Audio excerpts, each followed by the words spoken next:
Bonjour tout le monde. Merci d'être venu à un enregistrement d'un podcast live qui s'appelle Tech Poutine. On est très content de vous accueillir aujourd'hui ce soir au magnifique bureau d'Axé. Juste une question ici, c'est qui la première fois qui visite cet espace? Juste pour savoir une levée de main, qui est parfait. Et qui a déjà écouté le podcast de Tech Poutine? Juste curieux. Tout le monde, right? Ben oui, Beaucoup oui. moins. Nos commanditaires vont pas être très contents avec ces chiffres, mais on n'a pas de commanditaires, donc je pense que donc peut-être pour commencer, pour les personnes qui ne connaissent pas, on va faire un peu mini tour de table, donc peut-être juste vous introduire. Donc rapidement, moi c'est Nectar, je travaille pour un fonds qui s'appelle Amiral Ventures, un nouveau fonds, et très content d'être parmi vous ce soir. Moi, je suis Ian Jeffrey, entrepreneur. Je travaille maintenant pour Xenia, une compagnie qui nous a acheté il y a 3 ans et demi. Et puis, ça fait une 20aine d'années que je suis dans l'industrie de la tech. À Montréal, j'ai été fondateur de Founder Fuel. J'ai été ensuite avec le groupe de Password Box qu'on a vendu à Intel.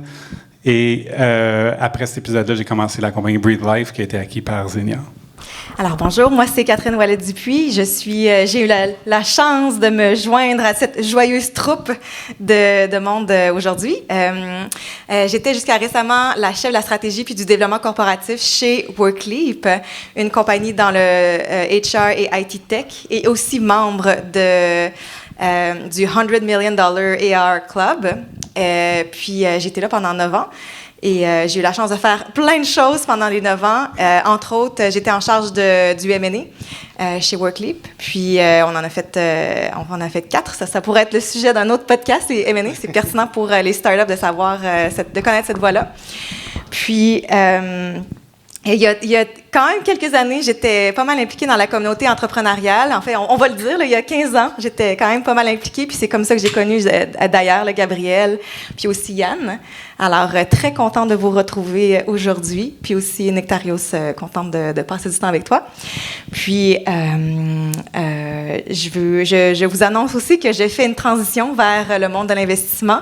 Et je suis très contente d'être avec vous aujourd'hui. Ça va me permettre de me rapprocher de la communauté. Puis, j'ai hâte d'annoncer officiellement et de commencer à travailler avec vous. Nice. She's going to the dark side. Yeah, exactly. And for those of you I'm bringing light to the dark side. You're bringing light to the dark side. Yeah. For those of you who don't know, typically we have another individual that's part of the Tech Poutine podcast, Eleanor. She couldn't make it, but she's here in spirit, of course. And so Catherine was nice enough to pitch hit for Eleanor. And we know each other for a long time. Catherine is also part of the founding team of Startup Open House. And so, nice initiative that LP, Maurice, myself, and Catherine started how long ago now? 2012. 2012, and which is coming up soon, very soon. And so, my name is Gabriel Sundaram. I'm an entrepreneur like Ian. Ian and I actually met 20 years ago. Thank you for confirming the date. When I moved back to Montreal and Ian moved back to Montreal, and we both joined Real Ventures. So I was at Real Ventures with Ian for about 4 years. After that, I ended up joining one of the companies I invested in called Bus.com. Did that for about 4 years. After that, started another startup called Mission. Did that for about 4 years as well. And now I'm on a new startup called Attain, which is a fintech startup. Merci beaucoup. As you guys can tell, we're going to do this good Montreal style, English and French, so please no complaints. Maybe to start, like before we had 4 really cool startups that we're going to be talking to today, but we want to take maybe just 2-3 minutes to talk about like the why we're doing this. Can we talk about what Tech Poutine is real quick before? Sure, please go ahead. Right, because we had said we would talk about what this is. So, Tech Poutine came from the idea that there is a lot of stuff happening in the Montreal community, in the Canadian community. Gabriel and I were the co-founders of a blog that no longer exists today, which was called Montreal in Tech. And the concept is there are so many things that are happening in the community that if they're not told, we assume they're not happening. And so we created we created the blog at the time to create visibility around things that were happening specific to Montreal. And we did that for 5 or 6 years together, pro bono. We're doing this pro bono as well, but now in the new era, it's the era of podcasts. Alors, on a commencé ce blog-là avec le même esprit. Il faut parler des histoires, il faut que les gens savent qu'est-ce qui se passe, il faut qu'on crée le rayonnement de la communauté. Puis on a appelé ça Tech Poutine pour donner l'angle montréalais, mais on voulait pas focus juste sur Montréal, juste sur Québec. On voulait que ce soit quelque chose de pan-canadien, donc on a amené une petite touch locale, mais on parle de tout ce qui se passe dans la communauté, autant au Canada qu'aux États-Unis, mais vraiment axé plus sur le marché canadien. Fait que, petit background. And it's a great opportunity to see each other as well. Very often it's the one time a month that we get to see each other. And so we get to sit down and talk about everything that's going on in the community. Nous avons exactement 0 téléchargement par mois, mais c'est une excuse pour se voir. Là, donc, on parlait un peu du pourquoi. Donc, pourquoi on a organisé cet événement? Et donc, évidemment, merci d'être venu vous déplacer en si grand nombre. Donc, c'était un peu pour essayer d'amener un peu la communauté startup ici à Axé qui vient d'ouvrir, je pense, en juin. Et donc, on voulait juste vous donner un aperçu rapide de c'est quoi Axé et c'est quoi Québec Tech. Donc, pour beaucoup d'entre vous, c'est un peu la première fois. Donc, Axé, c'est l'emplacement physique ici, donc sur 2 étages. Et c'est un peu le nouveau hub de start-up de Montréal. Donc, il va y avoir, je pense, 50 start-up qui sont en location. Je pense qu'ils sont déjà complets ou presque complets. Et évidemment, l'entité qui va aider les start-up, c'est Québec Tech, qui est évidemment qui est menée par Richard Chénier, que je ne pense pas, je l'ai vu ce soir. Et donc, et ça, c'est l'entité vraiment qui va propulser les start-up, vraiment les aider. Donc, les start-up que vous allez voir ce soir font partie de Québec Tech. Je ne pense pas que vos bureaux sont ici, donc il n'y a comme pas nécessairement que les start-up doivent être physiquement présents. Donc, est-ce que vous voulez rajouter des points ou votre perspective sur Axé? We talked a little bit about it before, but I think you have the most context in terms of the relationship between Axé, Quebec Tech, and the program that the companies are part of. Maybe can you expand on that a little bit more? Yeah, sure. And maybe we should get them on stage. Just like, okay, do I do the pitch? So yeah, please don't hold me accountable here, but Quebec Tech is really there to propulse, to really help the startups. So they bring in expertise, mentorship, connections to the community. So they bring in, let's say, for instance, go-to-market experts to help with international expansion. So they're really there to help kind of like take a select number of startups and really help them scale, but they're not investors. It's really part of a government initiative to boost our startup ecosystem. And then Axé is really this physical presence, right, where startups rent space. We're not getting any cut affiliate fees, so it's really a great initiative. And I think maybe one quick comment. We've spoken about this on the podcast for those who listened. Is that there's been a lack of physical spaces for startups. There used to be a few that they're no longer around. So I think we just applaud this initiative to get people to be IRL. We think IRL is important. Anything to add? Nothing to add on my end. Very good.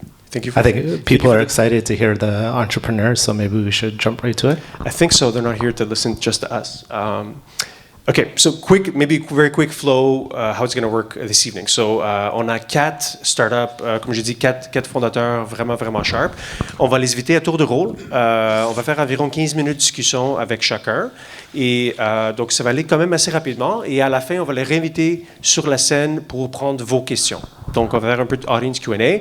Donc, gardez vos questions, s'il vous plaît, à la fin. On va les garder un bon 10-15 minutes à la fin. Et après ça va être la partie plus avoir du fun. Vous avez déjà mangé la poutine, ça, c'est donc, je ne sais pas s'il en reste. Et donc, je ne sais pas si j'oublie quelque chose. La poutine était supposée être là pour vous garder jusqu'à la fin, mais là, on a comme... en tout cas, on donne le carré à le début, donc ça marche. Ben, je pense que c'est le moment est venu. Donc, on a une première startup, une entreprise qui s'appelle Gaia, qui est super le fun, vraiment cool. Donc, avec ça, je vais inviter Marc-Olivier de venir sur la scène. S'il vous plaît, un bon main d'applaudissement. Merci. Ça marche-tu? Oui. Yes. Marc-Olivier, merci d'être venu. Ça fait plaisir. Donc, on a très hâte de t'entendre et de comprendre c'est quoi Gaia. Et je vois un des investisseurs dans la salle, donc on va te mettre sur le spot. C'est parfait. Peut-être, pour commencer une question, c'est quoi Gaia? Oui, c'est une bonne question. Gaia, dans le fond, la façon la plus facile de le voir, c'est un Shopify pour Telecom Company, fait que Internet Service Provider, mostly. Donc, on pense à l'inventory, le product catalog, les field services, on manage ses techniciens, le billing system, le CRM. On offre aussi des outils pour les end users des ISP, des Internet Service Providers. Donc, il y a un client portal, un checkout qui est optimisé, qui est configurable, qui est customizable pour eux. Donc, on outille notre client, l'ISP, à offrir une expérience assez end-user, mais aussi à opérer sa propre business. On voit vraiment ça comme le OS du système de la compagnie. Dans le fond, on touche tellement aux opérations de la compagnie qu'on est vraiment l'operating system de la compagnie de télécom. Fait que c'est un peu comme ça qu'on pourrait le décrire. Ça se passe comment aujourd'hui? C'est quoi l'approche sans Gaia? Qu'est-ce qu'ils font? Comment ils opèrent? Ben, il y a d'autres plateformes qui sont un peu similaires à Gaia, qui ont des major problems, puis on pourrait en parler. Sinon, il y en a qui vont avoir des outils fragmentés, un petit peu différents types d'outils pour un service pour tes techniciens, un service différent pour ton billing, un service différent pour ton accounting. Puis au final, ben, ça crée une expérience qui est vraiment décousue. Puis juste pour que ce soit clair, en moyenne, les NPS score average des compagnies télécom est probablement un des pires à travers toutes les industries, à travers le monde. Fait que c'est comme constant partout. Puis nous, on pense que les outils qu'ils utilisent ont un gros impact là-dessus, puis c'est une des grosses raisons pourquoi ce NPS score-là est terrible. Just to give a context or a understanding of the dynamics of the industry, I'm guessing a lot of people in the room are probably getting their internet from one of the big major providers. Yeah. Can you give us a sense of like what that independent, smaller ISP market looks like, and in Canada or globally? Yeah, it's funny because in Canada we will think about like 7 internet service provider most likely, but like in the US you will have thousands and thousands and thousands of internet service provider because sometimes they're just not even a ISP. They will be the utility company of the town, and they will also be offering fiber to their customers. So there's other type of business that will be could be a customer for us as long as they offer, let's say, broadband. But we are expanding in other things, and basically you really kind of get that type of customer across. And it's not just like it's really hard to serve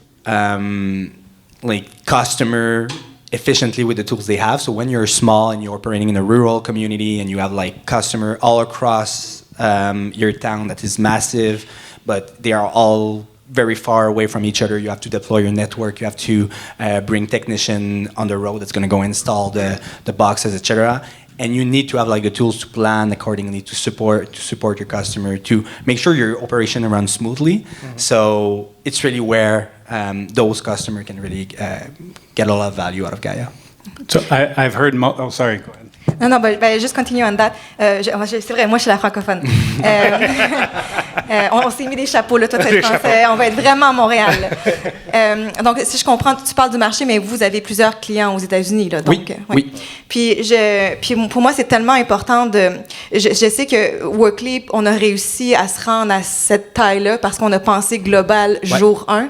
Puis je pense que notre 3e ou 4e client était aux États-Unis. Puis je pense que c'est pour avoir du succès, les startups doivent commencer global jour 1, mais c'est vraiment plus difficile à faire qu'on le pense. Hein. Comment vous avez réussi à avoir vos premiers clients aux États-Unis?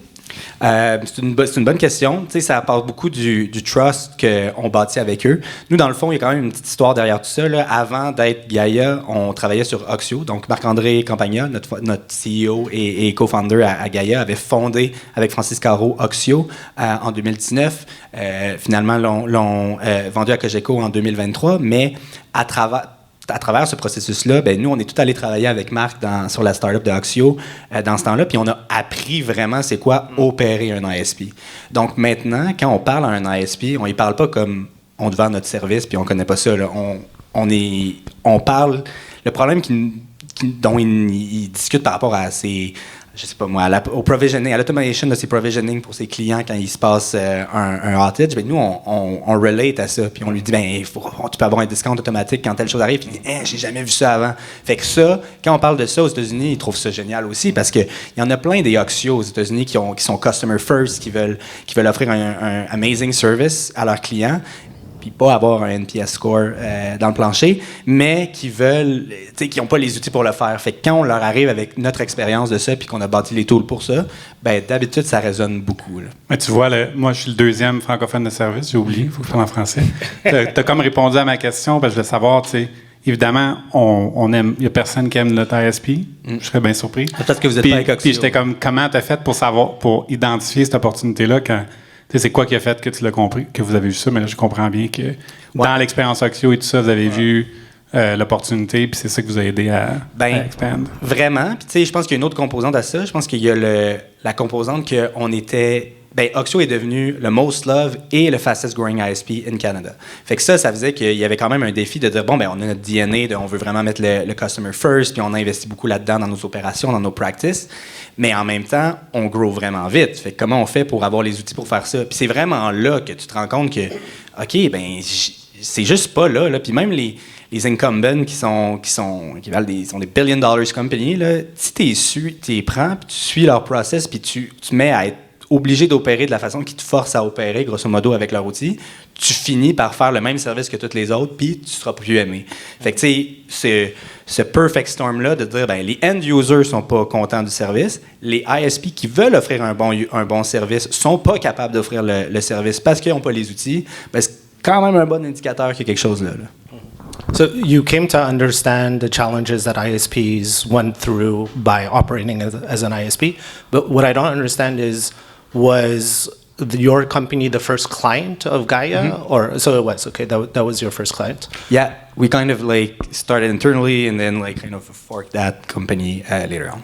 Okay, so that's great. So it's very similar, like you use Shopify as an example or an analogy, but also Shopify went through a similar experience as well. Exactly, and Oxio is today one of our customer and one of our great partner, and we learned so much by being an operator and building the tool for us, but it's also great now that we have kind of that distance and all those customers, and we can kind of like operate with that provider, but kind of seeing different profile, because when we were building it just for ourselves, quote unquote, we were obviously like having blind spot on certain things, so Mark and I went out and kind of like talked to a bunch of other company because we needed to understand what we didn't know, because operating in Canada, Oxio was a certain set of constraints, so we had to kind of understand everything else, and then switching to Gaia full-time was kind of the next step. Peut-être question 1A et 1B. Aujourd'hui, peut-être donner ce que tu peux partager publiquement en termes d'échelle, le nombre de clients, etc. Ouais. Et deuxièmement, qu'est-ce qui fait le plus chier? Donc, c'est-tu, il y a trop de croissance, donc il faut embaucher, c'est-tu difficile à vendre, mais je dirais jamais les clients. Ouais. Mais c'est une bonne question.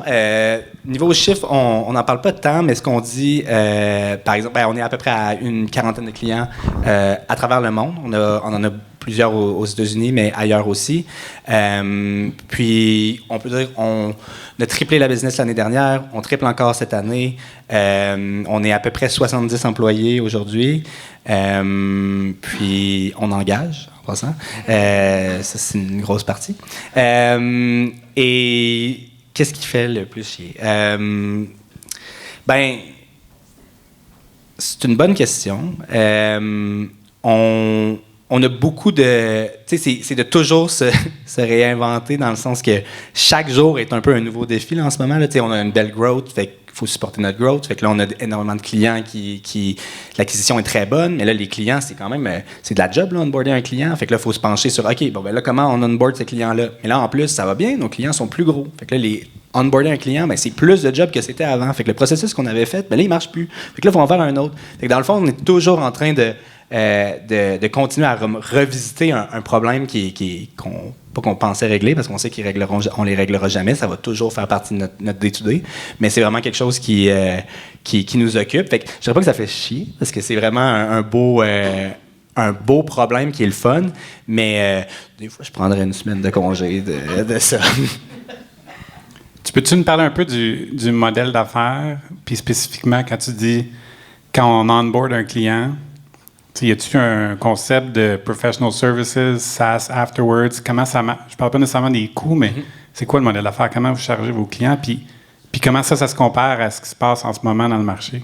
Oui, c'est une bonne question. Le marché est très, très, très, très fort sur les professional services. Là. Tu rentres, puis c'est du professional services. Puis si on n'aime pas ça, là, on n'en veut pas.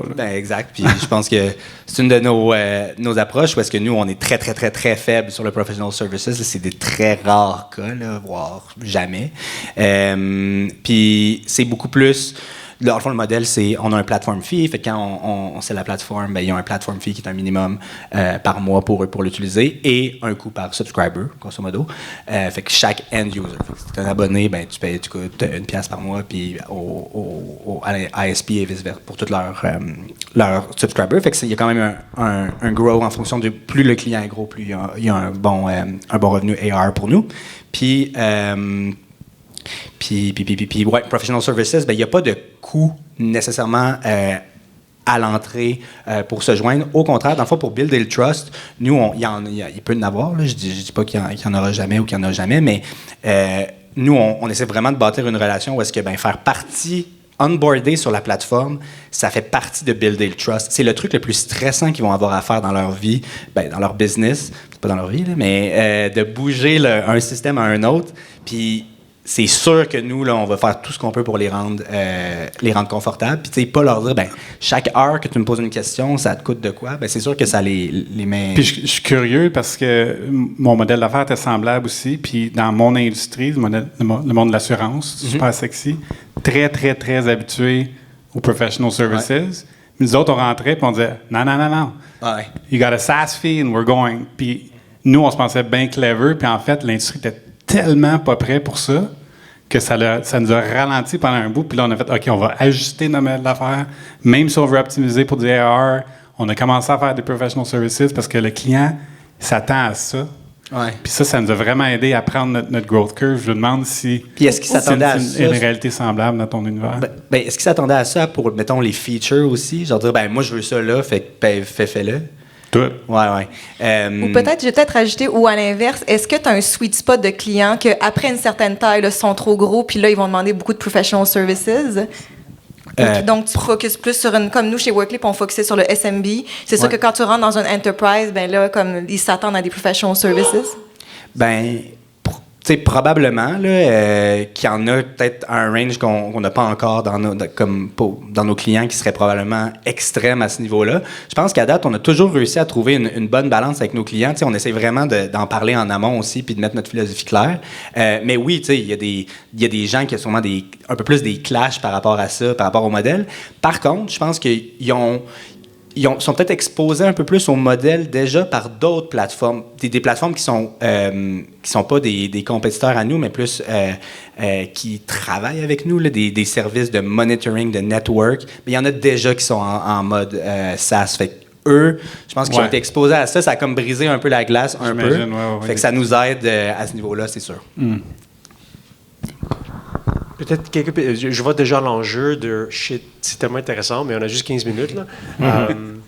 Peut-être parler un peu de l'ambition. Est-ce que tu veux le rendre entreprise aujourd'hui, comme vous êtes dans un créneau très spécifique, y a-t-il une opportunité pour land and expand ou est-ce que c'est juste comme il y a tellement d'ISP dans le monde qu'on n'est même pas commencé à gratter la surface? C'est une bonne question. Je pense qu'il y a beaucoup d'ISP dans le monde, mais on a toujours des vues long terme, là, évidemment, notre système, est-ce que ça peut marcher pour d'autres utilities, etc. C'est des choses qu'on a déjà eu des gens qui nous ont parlé de ça. Hey, faites-vous ça.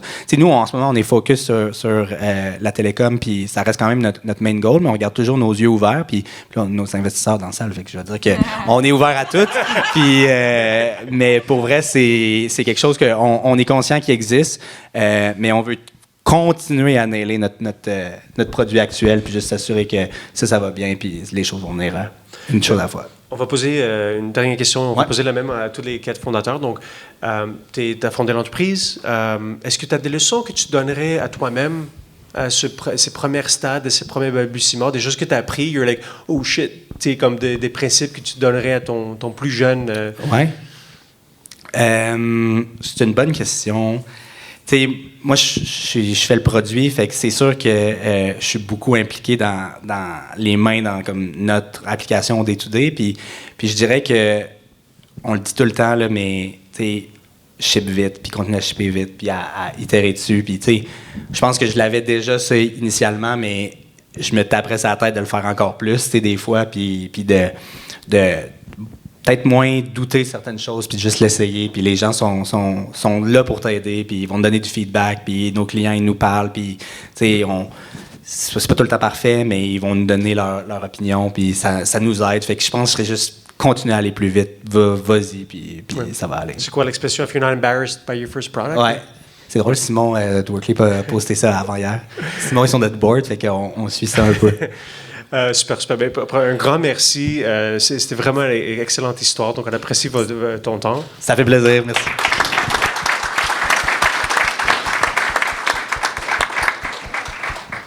Donc, on ne fait pas de debrief, là, donc on ne va pas jaser « Hey, qu'est-ce que tu as pensé? » Mais c'était une super histoire. Là. Je pense qu'on va tout de suite enchaîner avec notre deuxième founder. Donc, sur la scène, si vous voulez, Marc-Antoine de EthnoCare.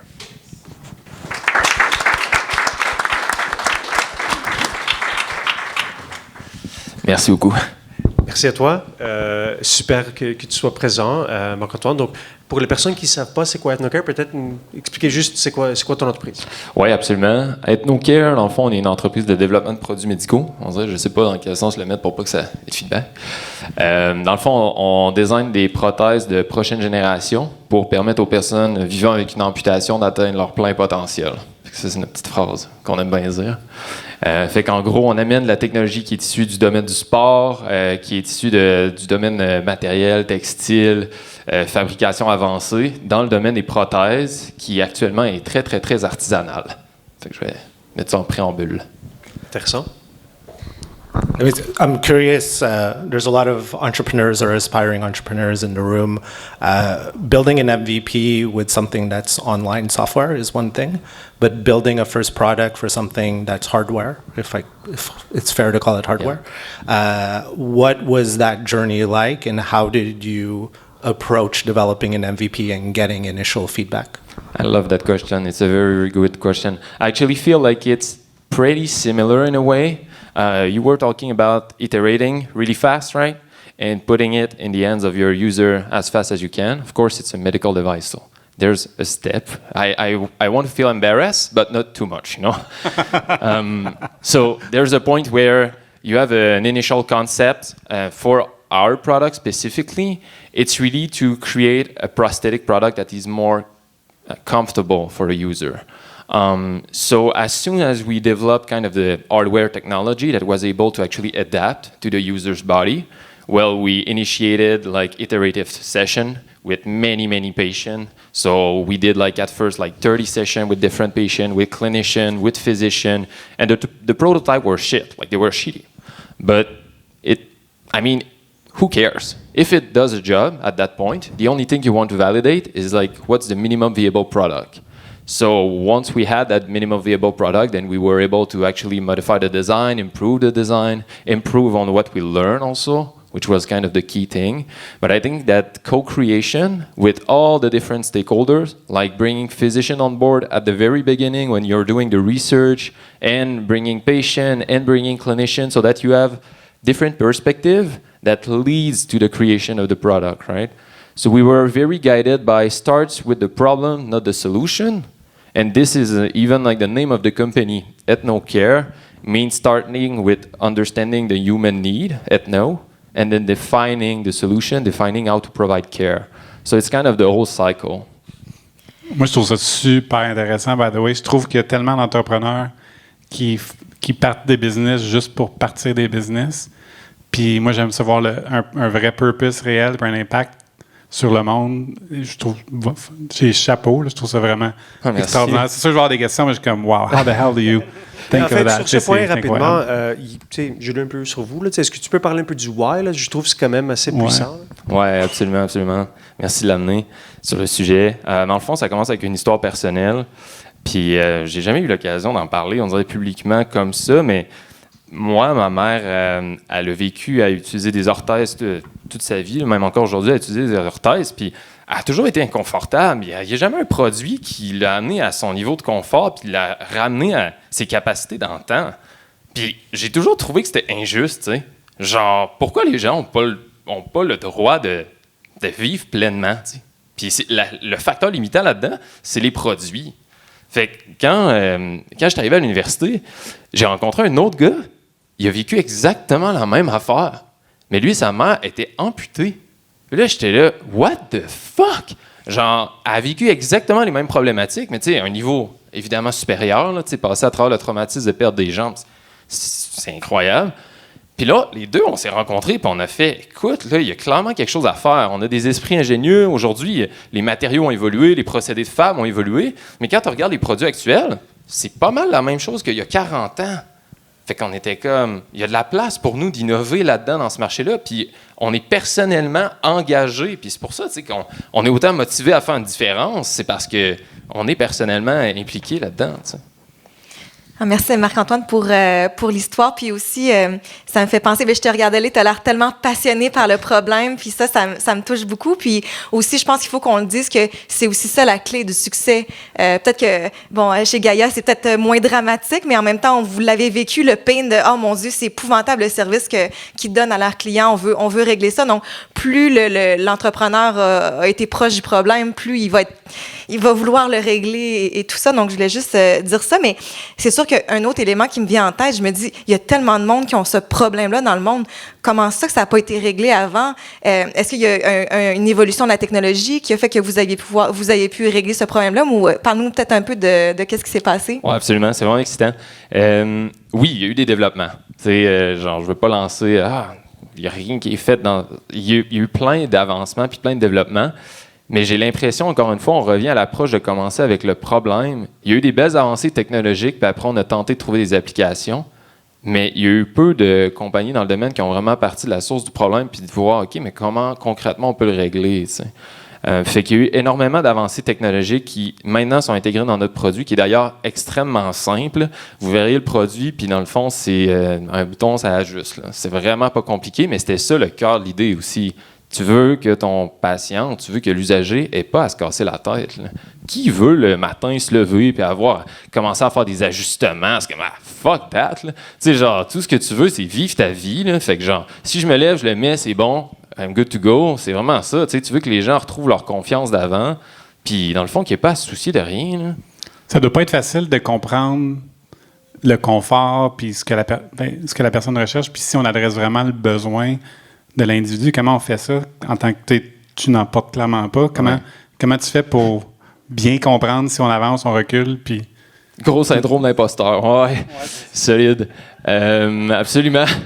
Mais dans le fond, je te dirais que la meilleure façon de le faire, c'est d'assumer que je ne pourrais jamais le comprendre, puis d'aller chercher ce savoir-là des usagers directement, de leurs cliniciens, des professionnels de la santé, des médecins. Fait que je prétends pas que je peux comprendre la réalité, mais je suis capable d'observer, je suis capable d'analyser, je suis capable de déterminer qu'est-ce qui pourrait répondre à leurs besoins. T'sais. Fait que sans nécessairement moi-même être capable de le vivre, t'sais, mais je suis capable de mesurer le outcome pour le patient d'une certaine façon. Puis, tu sais, eux sont capables de me le dire. Si ma solution fait une différence pour eux, leur médecin va être capable de me le dire. Fait que je suis capable d'aller chercher ces métriques-là puis cette data-là, si on veut, de d'autres façons qu'en l'expérimentant par moi-même. I love the product. It's the type of thing where you see it, you say, wow, this should have always existed. It's very intuitive. Can you tell us a little bit about that journey, though? Was it easy? We're here to talk about kind of the journey to first customer. You said you did a lot of tests with people that were kind of in the development process, but what was it actually like to get that first dollar? What was that journey? Was there friction? What were the challenges involved? Yeah, I think like in all business, there's a lot of friction Yeah. at first. And I think you also always think that it's never fast enough. Things are never going fast enough. So to be honest, it's been a journey. So there's been up and down. I feel like we started the company during COVID, and we're fabricating hardware, so we need manufacturer. But everything is closed during COVID, so good luck on actually having prototypes and all that. So to get back on your question, the journey really started with a research. So we did a research of 2 years in university, and this is where we actually targeted this specific clinical unmet need, right? So we did a study during 2 years, and after those studies, then we determined, okay, this is how we could actually approach this problematic and solve this problem. And afterwards, we were able to prototype and actually test those products in clinical settings. But all along the way, we always involve the clinical educator. They've been always involved in the process.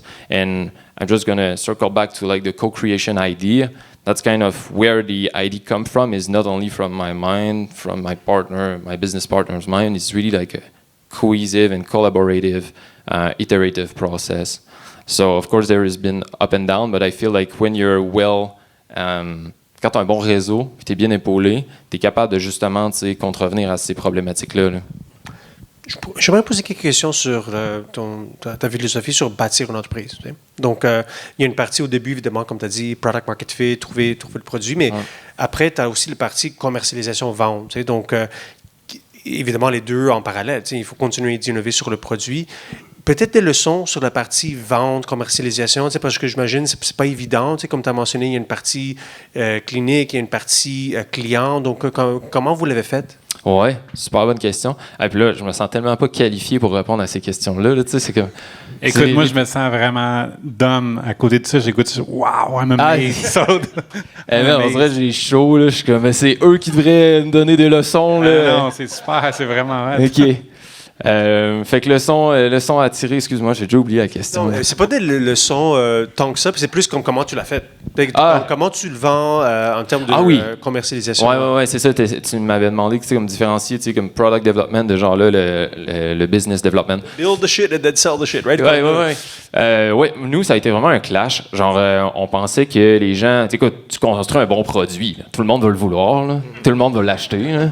Build a better mousetrap. Build it and they will come. Tu sais, fait que genre, c'est ça exactement. Tu as le bon produit, tu t'éclates la compétition, il n'y en a pas de problème. Là, ensuite, personne te connaît. Hein, t'es qui, man? Ethnocare de Montréal. Là, genre, what the fuck? Tu sais, c'est comme, t'as des grosses business allemandes qui sont là-dedans depuis 100 ans. Puis là, toi, t'as ton petit bout avec ton proto de marde, puis t'es comme, oui, je vais changer le monde. Genre, ta gueule, là. Fait que, tu sais, ça, c'est sûr, ça a été un défi au début, tu sais, parce que c'est comme, tu sais, le secret là-dedans, je dirais que ça a été comme de s'entourer de KOLs pour nous. Fait que, tu sais, d'avoir. C'est quoi un KOL? Key Opinion Leader. Fait que dans le fond, c'est des gens dans notre domaine, justement, des médecins de renom, des cliniciens de renom, puis d'aller les voir dès le début, puis leur faire, hey, on a un prototype de quelque chose, ça pourrait peut-être t'intéresser, on aimerait simplement avoir ton feedback, tout ça. Puis au final, eux autres, par exemple, ils l'essayent, puis là, ensuite, ils en parlent à leurs collègues, tu sais. Fait que là, quand t'es au trade show, quand là, tu commences à aborder les gens, ils sont comme, ah ouais, j'en ai entendu parler, tu sais, docteur Untel, mais il a dit qu'il avait déjà essayé le produit, puis que ça fonctionnait bien. Fait que, tu sais, on a un peu comme circle back. On s'est aperçu que c'est ça, dans notre cas, qui était le plus utile, c'est vraiment de développer comme ton réseau de Key Opinion Leader pour être capable de ramener ça. Parce que si tu essaies de pousser juste de ton bord, man, good luck. Genre, je te dirais, c'est ça, le plus efficace, c'est d'avoir les cliniciens qui connaissent ton produit, qui eux le poussent, puis de faire un push and pull. Fait que nous, souvent, ce qu'on fait, c'est qu'on va offrir de la formation aux cliniciens, ils trouvent ça nice, mais en parallèle de ça, on bombarde les réseaux sociaux, puis on a aussi du user-generated content, là, fait qu'on utilise beaucoup d'influenceurs, mais tu sais, nous, c'est très niché. Là. Mais mettons, plein de Paralympiques utilisent notre produit, fait qu'ils font des records du monde, vont faire des tracks de malades. Puis là, après, ben, t'as d'autres personnes qui sont amputées qui sont comme, OK, mais c'est vraiment hot, ce produit-là, dans le fond. Fait qu'eux vont voir leur clinicien, puis là, le demandent, le clinicien est comme, OK, soit il est, oh, nice, ouais, je le connais, ou il est comme, oh, pourquoi je connais pas ça, tu sais. And if you don't mind sharing, you said you did 2 years of R&D development. From the time you felt ready to sell the product to your first sales, about how long was that? Okay, yeah, and what was that emotion like of going through the journey and being like, oh shit, I just spent 2.5 years building this thing? Yeah, I cheated on the numbers. So we spent 2 years on the research itself, but then the R&D, like Conclear R&D, was like 3 years. So we only started sales 2 years ago. So the feeling, incredible. Yeah. The first time like you have a customer that actually try your thing and is like, yo, okay, this is sick. So, and I think specifically for us, because I mean, people are amputees, like they are missing a limb. So then you're able to bring freedom back to those people. Dude, man, that's the best feeling Must be amazing. Yeah, it's just crazy having people at the show just trying it on and saying like, oh my God, I've never I feel that comfortable in the last 30 years. And you're like, wow, man. I don't know. Puis pour nous donner une idée du scale, vous en avez vendu combien jusqu'à maintenant? On a vendu plusieurs milliers d'unités. Dans le fond, on est dans 29 pays actuellement. Puis là, ça revient aussi à un autre point, parce que, tu sais, c'est comme... au début, tu penses, on va vendre au Canada. Puis, nous, quand on a levé notre première ronde, notre plan, c'était on va au Canada, un peu États-Unis. Puis là, tu réalises, man, tabarnak, il n'y a rien au Canada. Genre, 98% de notre marché est ailleurs dans le monde actuellement. Le Canada, c'est notre pire marché, man. Wake up, là! Fait que c'est ça. Hein? Ah, sacrifice. En tout cas. Ouais. Êtes-vous sujet à les défis du milieu de la santé, des approbations, des choses de ce genre-là, ou c'est comme tu construis ça? Free for all. Ouais, comment ça marche? Ouais, c'est une super bonne question. Oui, il y a des réglementations. Nous, on est par contre la régulation qui est la plus basse. Fait qu'on est en classe 1. Fait que c'est pas un produit qui va dans le corps, on n'est pas un médicament. Fait que c'est plus simple. Fait que, disons, mettons, nos approbations FDA, nos approbations CE marking, pour vendre en Europe, tout ça, ça s'est fait relativement bien. Puis on a été capable de tout internaliser ça. Fait qu'on a comme une personne experte à l'interne qui a géré ça. Fait que c'est pour ça qu'en comme 2 ans, on a eu toutes nos certifications pour nos 2 produits. Là. Tu as déjà partagé une leçon que, tu sais, comme pensée internationale, journée 1. Donc, tu ne peux pas utiliser celle-là. Est-ce que tu as d'autres leçons que tu donnerais à toi qui est un peu plus jeune dans le parcours comme founder? Oui, beaucoup. Là, je pourrais parler des heures, mais j'en dis une qui est s'entourer des bonnes personnes dès le début, puis pas avoir peur des payer. Tu sais, nous, c'est arrivé souvent au début, t'as pas beaucoup d'argent, puis t'es comme, OK, ben, je vais engager des stagiaires, mais comme, ils ont pas plus d'expérience que toi, là. Fait que ça fait en sorte que là, tu te retrouves à devoir débugger des trucs, puis des fois, tu te retrouves à avoir dépensé pas mal plus d'argent dans un projet que si tu avais été pogné une personne clé, tu sais, avec le bon knowledge puis le bon savoir, mais t'aurais sauvé énormément de temps, puis au final, ça t'aurait peut-être coûté moins cher. Fait que je dirais que d'aller recruter les bonnes personnes puis les mettre aux bons endroits là, dès le début, ça va te rendre service, là, assurément. Je suis tellement d'accord. Là, on l'a tous vécu. On était dans des compagnies à haute croissance. Là, puis le nombre de fois, on a dit « Ah là, il y en a un pain, il faut qu'on engage. » Puis là, tu engages la mauvaise personne. Ouais. Puis là, on va se le dire, en tout cas, dans notre domaine, puis en fait, c'est partout. Là. Nous, on parlait des 16 employés. Tu as un employé, là, tu l'engages, là, il va faire le travail de 10 personnes. Ouais. Puis au contraire, si tu n'engages pas la bonne personne, bien, des fois, c'est encore pire. Ça te crée du travail. Donc, d'avoir les bons talents, c'est sûr que là, c'est sûr que ça nous sort un peu de notre zone de confort. On est plus en tech, mais c'est la même chose d'avoir les bons talents. C'est ça qui est vraiment important. Puis il faut être prêt à les payer ou des fois trouver des modèles alternatifs. Par exemple, moi, quand j'étais chez Workly, puis j'étais aviseur chez Innovisto, donc je faisais des petits mandats à temps partiel pour qu'il y ait une expertise qui n'avait pas besoin à temps plein. Donc, des fois, en trouvant des modèles alternatifs, on a accès à ce genre d'expertise-là. Super bon point. Marc-Antoine, malheureusement, on n'a plus de temps. Donc, c'est très triste. Mais tu vas être de retour sur le stage. Mais bravo, c'est super. Moi, je suis tellement impressionné. Merci beaucoup. Merci. Merci beaucoup. Donc, comme je mentionné, vous allez avoir la chance de poser vos questions à la fin. Donc, on va les ramener. Donc, on va poursuivre avec Laurent de Inodal. Donc, une petite main ou une grande main d'applaudissements. Ouais, Petite main, s'il vous plaît. Ouais. Merci beaucoup, Laurent. Merci pour l'invitation. Ouais. Donc, vraiment cool. Donc, question très simple, c'est quoi Inodal? Alors, nous, Inodal, on est dans les biotechnologies. On fait des antimicrobiens pour la transformation alimentaire. Fait que tout ce qui est des solutions pour tuer les bactéries comme Listeria, E. coli, Salmonelle, tout ce qui va nous rendre malades lorsqu'on consomme des aliments. On a développé une nouvelle génération de protéines qui, eux, target exactement ça, qu'on va mettre vraiment chez le transformateur alimentaire. Je mettais le temps. En 15 secondes. Super. Wow, mais là, il va falloir. On parlait que EdnoCare, c'était loin, mais là, le biotech, là. Il faut que tu nous éduques un peu, là. Comment ça fonctionne? Comme c'est qui tes clients? C'est quoi tes réseaux de distribution? Il faut que tu. Puis il y a probablement dans la salle un tilt de SaaS. Alors, éduque-nous un peu, là. Parfait. On va parler de bactéries, là. Brace with me, là. Fait que dans le fond, parlons juste d'une bactérie, Listeria. Listeria, c'est une bactérie, quand on dit qu'une femme enceinte ne peut pas consommer de fromage, de charcuterie, de poisson marin, c'est à cause de cette bactérie-là, parce que ça attaque le fœtus lors de la grossesse. Fait que très dangereux. C'est une bactérie qu'on retrouve partout. Vous en avez sur vos mains actuellement. C'est quelque chose qui est ubiquitaire, qu'on retrouve dans l'eau, dans l'environnement. Et on retrouve beaucoup dans la transformation alimentaire, dans les aliments prêts à manger, fait que justement produits marins, fromagers, charcuterie, etc. C'est très réglementé parce qu'on sait que la conséquence est grave. Si je tombe malade, mon Dieu, je peux perdre un enfant. Les personnes âgées peuvent tomber très, très malades, les jeunes aussi. Fait que pour l'industrie agroalimentaire, ça, c'est clairement un de leurs gros pains de dire que si j'en détecte, c'est excessivement grave. Puis la grosse conséquence pour les transformateurs alimentaires, ben c'est sûr que ton client tombe malade, ça, c'est la catastrophe totale et absolue.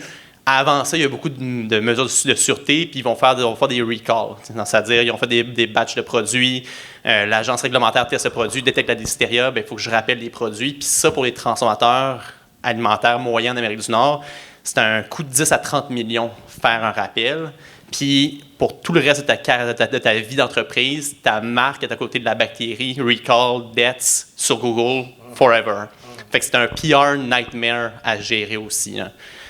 Puis avant même tout ça, c'est sûr que les grandes compagnies, avant qu'il y ait un recall, sont bien équipées pour pas que ça arrive. Mais s'il y a une contamination, c'est quand même des centaines de millions de livres de produits qui sont mis à la poubelle parce que j'ai eu une contamination.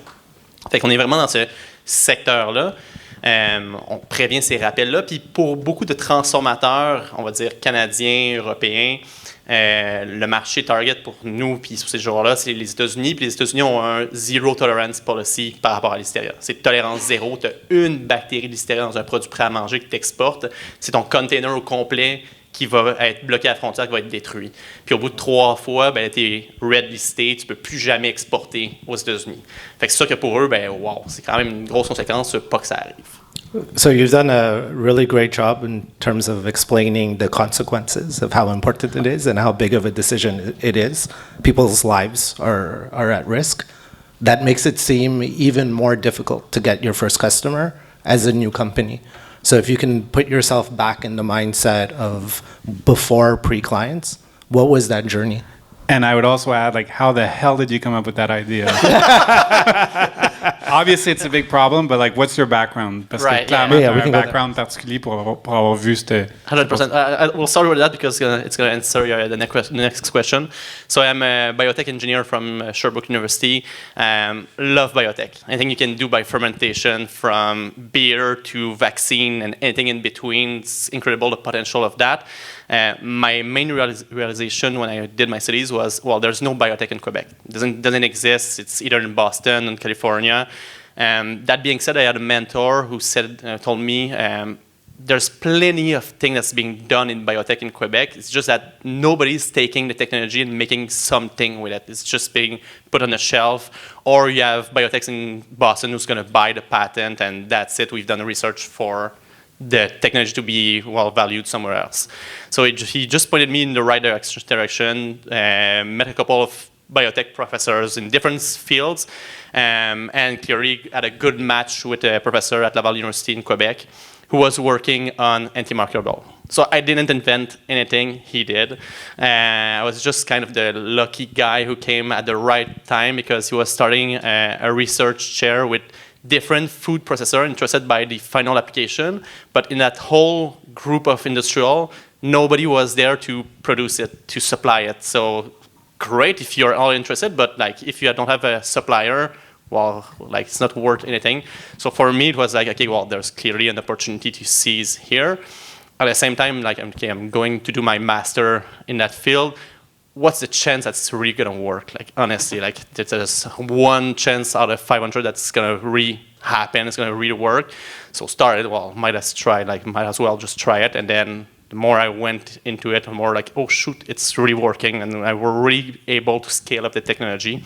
So from day one, we had already a first customer ready because they were already investing in the application, in a solution that could potentially solve their problem. And all of those players, nobody has the core knowledge or it wasn't in their core business to start in producing antimicrobial, far from it. So that's where the opportunity started from there. Met my associate François. He was doing his PhD in pharma studies. He's the real nerd behind it, and he was more than happy to stay in the lab. I was more than happy to never go back in the lab. And that's so it really started from day one. We already had kind of a first sense of what's the need from the industry. Basically a design partner, right? You were working with them to to build a solution, which is perfect. Yeah, and when we... bon, on va switcher en français. Quand on a commencé, on commençait avec un prototype qui était vraiment imparfait, totalement imparfait. Puis c'est drôle parce que l'université, quand ils nous ont justement vendu le brevet puis la licence, c'était OK, ben là, go, on fait des ventes, c'est prêt, c'est mature. Non, c'était zéro mature. Il y avait tout à faire, tout à bâtir avec la technologie. Fait que on avait encore beaucoup de maturation technologique à faire, nous, dès le départ. C'est sûr que nous, là, comme la belle formule qui nous a bien marché avant d'aller voir des VC, avant d'acheter du financement, on est allé voir ces clients-là. Je suis allé voir les grands transformateurs canadiens en leur disant vous avez une problématique. S'il y a des rappels à l'hystéria, ça arrive encore jour après jour. Moi, j'ai une technologie. Elle est à 80% de maturité. Investis en technologie, dans le projet, puis au bout de la ligne, ben, on règle votre problème. Vous aurez une exclusivité sur 3 mois pour être le premier à le déployer. Puis, dans tous les cas, ça règle votre problème. Puis, au début, nos conseillers en entrepreneuriat nous disaient no chance que ça fonctionne. Aucune chance. On ne voit jamais que ça arrive, jamais cette formule-là. Et, ben oui, on a eu plein de noms, mais ça nous a juste pris les bons partenaires qui ont dit oui, go. Puis finalement, ben, ça nous a kickstarté. En fait, on a fait vraiment un Kickstarter, mais B2B. C'est vraiment ça la formule qui nous a bien réussi. Puis en même temps, ben, pour nous, c'est la meilleure validation de marché. J'ai un client qui est prêt à payer pour un prototype, à amener un prototype sur le marché. Donc, si je réussis à le faire, ben, écoute, j'ai un client au bout de la ligne. Est-ce que les progrès du côté software impactent votre monde du tout? Software, bien sûr qu'on est en guillemets loin du software. On est beaucoup dans la bioinformatique. Fait que nous, on travaille avec des protéines qui sont qui ont des conformations, qui sont comme des clés, finalement, qui vont reconnaître la serrure de la bactérie. Fait qu'on travaille beaucoup avec des programmes de AI qui vont reconnaître le récepteur, qui vont pouvoir créer ou recommander des séquences qui, elles, vont être fonctionnelles. On est encore... Le pharmaceutique investit énormément là-dedans, mais ça reste encore très caché. C'est encore beaucoup du trade secret. On a très peu, comme s'il y a zéro open source là-dedans. Là. On est vraiment dans la propriété. Fait que c'est sûr que nous, on bâtit nos propres banques, nos propres outils, mais on reste encore un petit peu loin du software. On est très comme dans le biotech, la fermentation, cet art-là qui est encore... c'est très artisanal encore. Là. Puis vous en êtes rendu où dans la commercialisation de tout ça? Un peu la question de Catherine et la dernière fois. Oui, bien en fond, nous, on a eu notre première barrière à la commercialisation, c'est que tant qu'on n'avait pas l'approbation Santé Canada, on n'avait rien à vendre. Si on parlait de réglementation, nous, c'est excessivement sévère par rapport à ça. Fait que tant que j'ai pas ça, j'ai rien. C'est une barrière qui est très stressante parce que tu montes un énorme dossier, tu envoies ça à un fonctionnaire, puis c'est toute ta destinée qui est dans ses mains, puis que, ouais, exactement, cross-finger, j'espère qu'il aime mon dossier. On a eu la chance avec Santé Canada on a pu aller régulièrement à Ottawa pour rencontrer Santé Canada, pousser, parce que là, on voulait vraiment que ça avance. Puis on a eu le go, nous, février 2020. OK, go, t'es certifié, tu peux commencer. Fait que ça que nous, il y a eu un petit, OK, ben là, maintenant qu'on l'a, il faut bâtir la capacité de production. En pleine COVID aussi. Fait que, bon, on avait juste ça à faire, bâtir une usine en plus. Fait que c'était génial. Mais nous, la partie game changer, c'est de dire oui, puis là, on en a parlé, le Canada, c'est un petit marché, mais nous, ce qu'on voulait surtout targeter, c'était les États-Unis parce que c'est là que ma réglementation était la plus stricte. C'est là que le pain était vraiment le plus grave. Fait que nous, il fallait aller à la FDA, puis c'est là que là, on remettait notre dossier, sauf que là, on dépose notre dossier et pendant 1 an, silence radio. Silence radio. Ça fait que c'est très souffrant de perdre le contrôle complètement de ta destinée à ce moment-là parce que c'est ta seule avenue de commercialisation. Si tu n'as pas la FDA, tu n'as rien. Fait que c'était très, très, très, très, très long jusqu'au jour où finalement on a reçu un courriel. All good. Puis c'était vraiment, on était là comme c'est tout? Il n'y a comme pas un certificat, un diplôme, quelque chose? Non, c'est un courriel.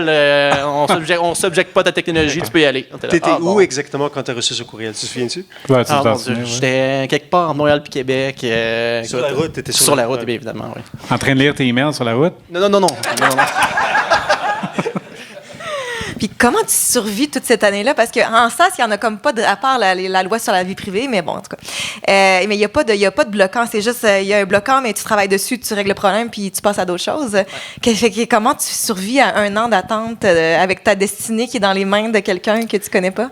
Bien, c'est sûr que nous, c'est comme 1 an où, OK, on pouvait quand même commercialiser au Canada. Fait qu'on avait quand même des progrès à faire, de l'avancement à faire, puis tout ce qu'on apprenait sur nos clients canadiens, c'est quand même toutes des choses que là, maintenant, on peut apprendre, notre go-to-market aux États-Unis est beaucoup plus rapide parce que là, je sais c'est quoi les arguments que mon client va me dire, ses inquiétudes, peu importe. Je sais exactement comment les adresser maintenant parce que j'ai eu comme ce 1 an-là de quand même commercialisation aux États-Unis. Puis en même temps, nous, sachant que c'est long, mais on continue quand même la R&D de dire, non, on a une technologie pour une bactérie. Des bactéries, il y en a pas mal. Fait que, on continue à pousser la R&D.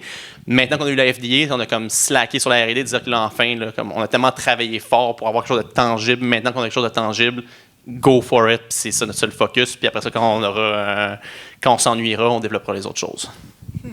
Puis à quoi ça ressemble la compétition ou comme qui sont les autres joueurs? Est-ce que vous avez chacun votre ligne? Toi, tu as la solution pour ça, quelqu'un a une autre solution? Ou des fois, il y a une compétition, il y a un choix à faire? À quoi ça ressemble, là?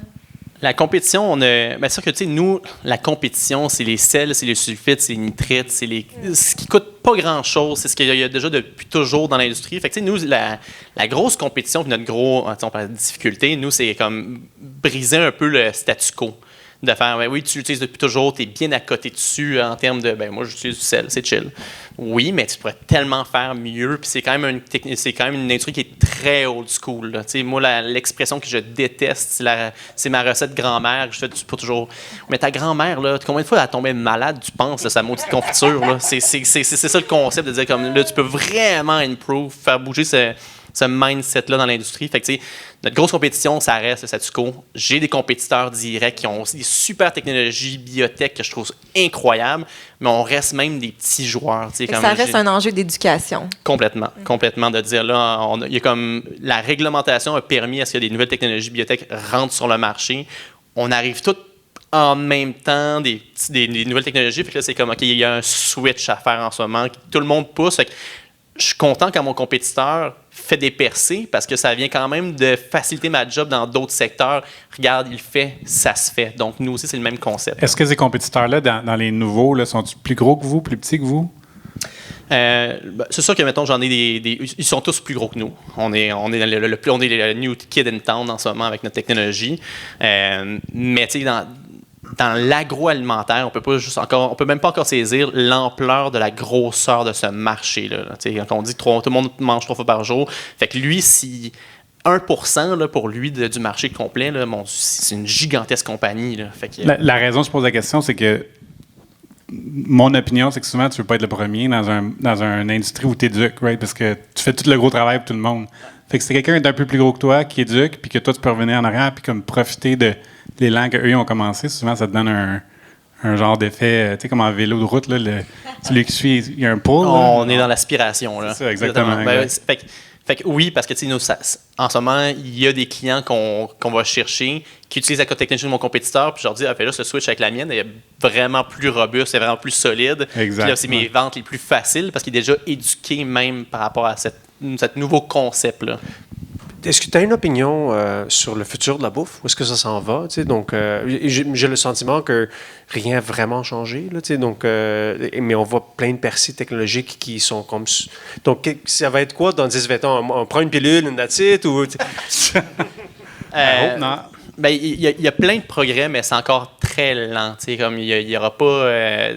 On voit des technologies, par exemple, tout ce qui est les protéines cellulaires, les viandes faites en laboratoire. Ça va être un des très grosses percées, mais je reviens à dire, là, en ce moment, retournons aux États-Unis avec la FDA. On a un nouveau chef de la FDA qui, en ce moment, coupe tout, puis lui, l'innovation, là, on veut rien savoir de ça.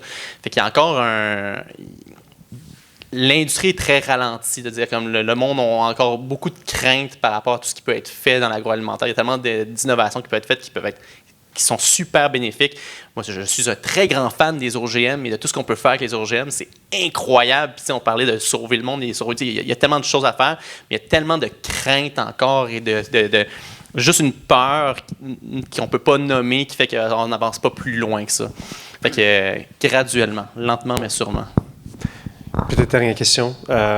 Donc, des choses apprises dans ce parcours, tu as parlé de la COVID, etc., mais curieux des choses que tu as apprises ou que tu donnerais comme conseil à ton plus jeune fondateur dans toi. Ben, c'est sûr que je pense qu'il y a comme plein de leçons qu'on a déjà nommées. Nous-mêmes, quand on a commercialisé au Canada, il y a un point où j'étais un peu découragé de dire comme ça lève, mais pas tant que ça. C'est donc ben lent. Ou, comme je voulais justement pas être le fameux scientifique qui est en amour avec cette technologie, puis tout le monde s'en sac bien raide.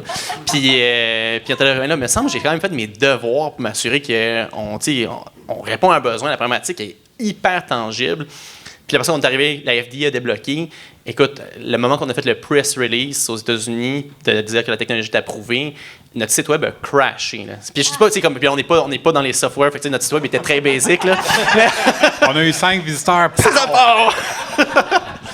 Mais c'est juste à dire, OK, wow, OK, on était justement pas dans le bon secteur. Puis le nombre d'entreprises que j'ai rencontrées qui m'ont dit, écoute, j'ai rien vendu au Québec. Mon premier client, c'était en Malaisie. Puis ça a starté là. Puis après ça, quand j'ai mis client en Malaisie, je suis revenu au Québec. Puis là, ça a pogné. Fait que c'est de dire souvent comme, OK, commence par ton marché de proximité.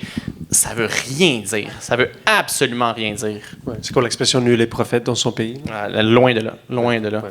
Laurent, merci beaucoup. Merci à vous.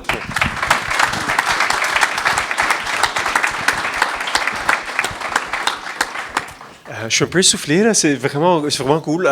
Il nous reste une dernière personne, une personne que je connais, William Saint-Pierre de Mécassis. Merci pour l'invitation. J'espère que la nourriture ne deviendra pas une pilule parce que moi, ce que j'aime profondément, c'est aller dans une petite trattoria de la petite Italie puis rencontrer la grand-mère qui me fait la nourriture. Ouais. Je voulais dire oui. Avec les bonnes tomates traditionnelles. William, on a beaucoup de bonnes nouvelles de Mécassis, mais on va commencer, si tu veux expliquer c'est quoi. Oui, nous, on est vraiment dans l'industrie Deep Tech Hardware en robotique. Donc, on a développé un projecteur laser qui permet d'afficher les plans de construction à l'échelle réelle sur les chantiers. Donc, principalement des projets grande envergure, commerciale, multirésidentielle. Les gens vont, à la base, utiliser un tape à mesurer, un plan papier, chalkline, pencil, puis ils vont marquer les plans à l'échelle réelle. Ils vont faire énormément d'erreurs. Ça va être super long, puis c'est vraiment coûteux. Donc, on a vraiment développé un système qui est monté sur un trépied, qui affiche le tout à l'échelle réelle, au millimètre près. Donc, les travailleurs ont juste à uploader leur plan en format CAD dans notre système, commencer à travailler, puis sauver énormément de temps. Again, it's one of these businesses, when you see it, you're like, holy shit. Like, everyone needs to use this. It's so smart. Could you talk a little bit about the genesis of discovering, coming up with that innovation? Because it seems like something that's so obvious once you see it that you question why you were using anything else before. Yeah, it was a tough time to find the exact reason why the exact solution, to be honest, because at the beginning, we did not start the company by doing laser projectors. We started the company by developing large-scale 3D printing systems to assemble wall panels on job sites. And then we went to see potential customers back at that time. We were at Santec. I don't know if there's some Santec entrepreneurs in the room. Not that much, okay. There's one. Good. But anyway, we did a visit on that project. It was a large multi-residential project here in Montreal. And we were like pitching our idea like never, the guy was not really into it. So I sensed it. Clearly there was a problem. So I asked him at the end of the meeting, I asked him like, hey, you don't seem to be like as enthusiast as I am into the product. So what's your real problem? He told me like, William, I'm so happy you asked the question because I don't want to have your product. My real problem is not to know where the walls will be, but my real problem is not to assemble the walls faster, but to know where the walls will be. So we went to the Santec accelerator back then, and we pitched a lot of ideas on how we can really solve that customer problem. And then Charles, our CTO, had the idea of using what we call laser galvanometers. So it's basically like mirrors that you can use to display large-scale projection. So we contacted customers and then pitched the idea over like a lunch, and then we've been able to have our first customers then. They give us money to develop the product, and we decided to make a pivot by then. And that was a tough call, to be honest, but I think it was the best one. Es-tu encore en contact avec cette personne-là? Tu as-tu dit merci? They invested in our business. Ah bon, voilà, super. That's a great story. It was actually the first person you showed the initial product to.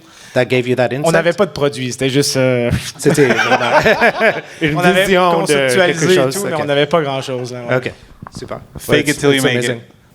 Peut-être parle-nous, tu as partagé des nouvelles hier, là, vous avez levé 23 millions d'Idealist Capital, donc c'est genre nouvelle assez fraîche. Donc parle-moi un peu du process, comment ça a été. Ouais, bon, on est super fiers de lever du capital au Québec, en vrai. Nous, toutes nos rondes de financement avant étaient principalement aux États-Unis, donc on était quand même contents de lever avec des partenaires canadiens, québécois, qui croient en notre vision. Donc, c'est un processus qui a pris quand même une couple de mois, mais je pense que tout vient à partir du partner. Rendu au niveau Série A, je pense que c'est vraiment important d'avoir le partner de la firme qui est vraiment aligné avec tes objectifs en tant que CEO, avec l'équipe de gestion, avec l'équipe de fondateurs aussi. Donc, on a vraiment été capable d'apprendre à se connaître. Puis, à un certain point, là, quand on est arrivé à un niveau de maturité qu'il trouvait quand même assez intéressant, surtout au niveau des ventes, là, c'est là qu'il a décidé de faire un move en revue diligente puis continuer. Mais c'est vraiment, dans le hardware, il faut qu'on développe notre capacité manufacturière avant d'être capable de réellement vendre le produit. Mais, nous, on a signé des gros contrats de distribution avec des dealers internationaux, mais on n'avait pas nécessairement la capacité manufacturière pour répondre à la demande. Donc, la seule solution, c'était vraiment de lever du capital de risque parce que c'est pas finançable. On a essayé de faire du PO financing, du account receivable financing. Personne ne voulait nous financer au niveau des banques. C'était clairement l'option, c'est du capital de risque. Donc, lui, il a vraiment vu cette opportunité-là. Puis, il a dit, tu vas perdre tous tes clients si tu n'as pas du financement dans les 6 prochains mois. Puis là, tu as dit que ça a pris une couple de mois. Ouais. Puis je ne veux pas décourager le monde en salle, mais peux-tu définir une couple de mois? Parce que si tu dis une couple de mois, 2 mois, c'est phénoménal. Une couple de mois, 18 mois. Combien de mois réellement? Parce qu'en général, ça prend 6. Fait que je suis curieux de voir comment vite ça a été.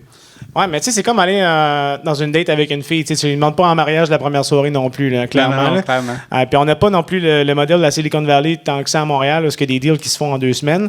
Mais donc, j'ai fait ma première rencontre il y a à peu près 12 mois avec le partner d'Idealist Capital.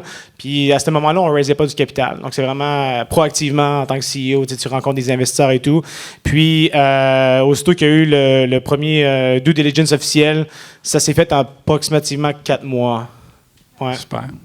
Félicitations.